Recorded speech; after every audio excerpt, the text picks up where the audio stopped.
Olá, amigos. É bem natural que todos nós tenhamos, seja em algum momento, seja sempre na nossa vida, um desejo de conhecer a Deus, de nos aproximarmos de Deus, de provarmos de Deus.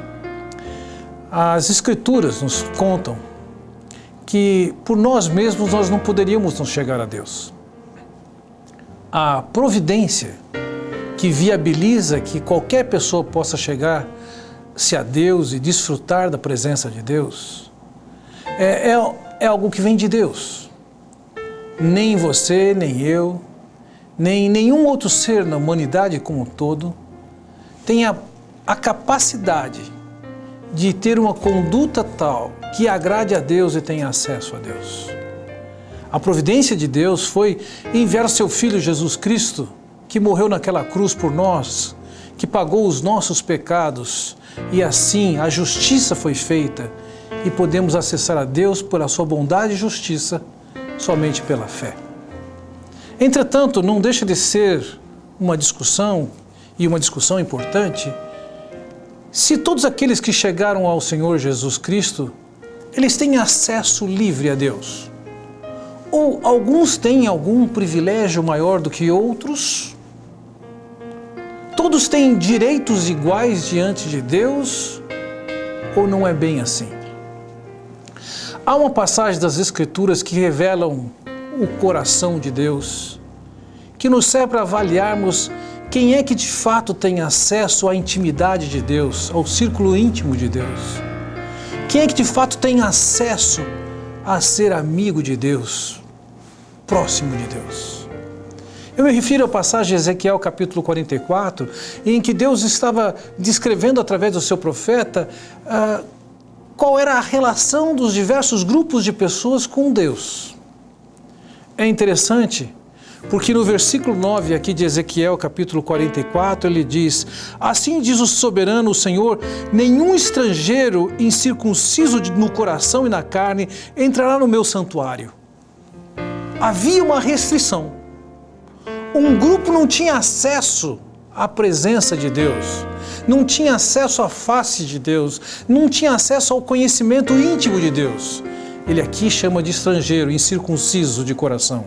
Ou seja, era alguém que não fazia parte do povo de Deus, que ainda não tinha tido uma experiência com Deus, não tinha vivência com Deus, não tinha se aproximado de Deus e crido na providência que Deus oferece para que o homem chegue a Deus. Assim, nós podemos nos esforçar em encher nossos cultos de várias pessoas que ainda não conhecem a Deus, mas lembremos, a adoração que vem daquele que ainda não teve uma experiência genuína com o Senhor Jesus Cristo, nascendo de novo, crendo na obra de Cristo, que foi suficiente para pagar os seus pecados, essa pessoa ainda não tem acesso a Deus.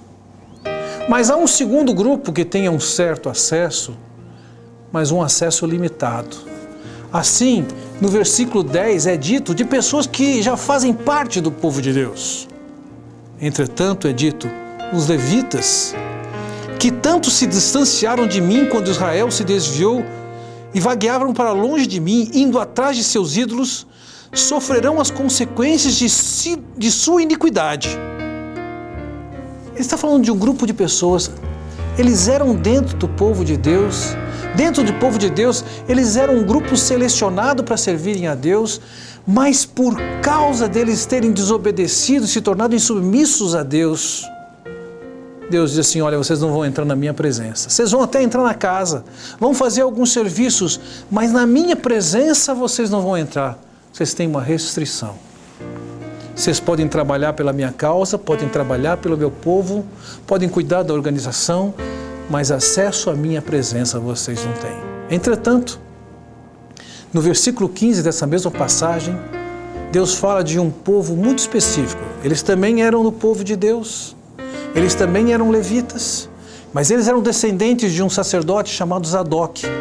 E desse povo, o Senhor diz o seguinte: mas os sacerdotes levitas, os descendentes de Zadok, ele diz, eles entrarão na minha presença para me servir. Qual foi a diferença deles?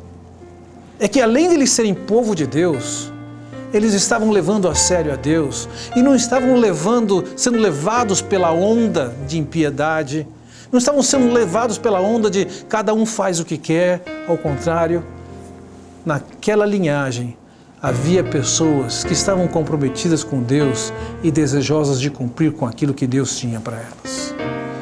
A essas pessoas Deus está dizendo: vocês podem se achegar à minha presença, vocês têm acesso à minha presença, vocês vão me servir, eu me agrado do serviço de vocês. 3 exemplos que podem demonstrar muito claramente quais são os grupos de pessoas que existem hoje que dizem que adoram a Deus. Mas há um convite a se achegar a Deus através do Senhor Jesus Cristo, há um convite de levar uma vida com Deus marcada pela seriedade, pelo temor, pela obediência. Esse grupo que leva Deus a sério, Deus também leva a sério e abre a sua roda de amigos e de intimidade para que nós possamos fazer parte. Que Deus o abençoe e o atraia para desfrutar desse relacionamento pessoal com o Senhor.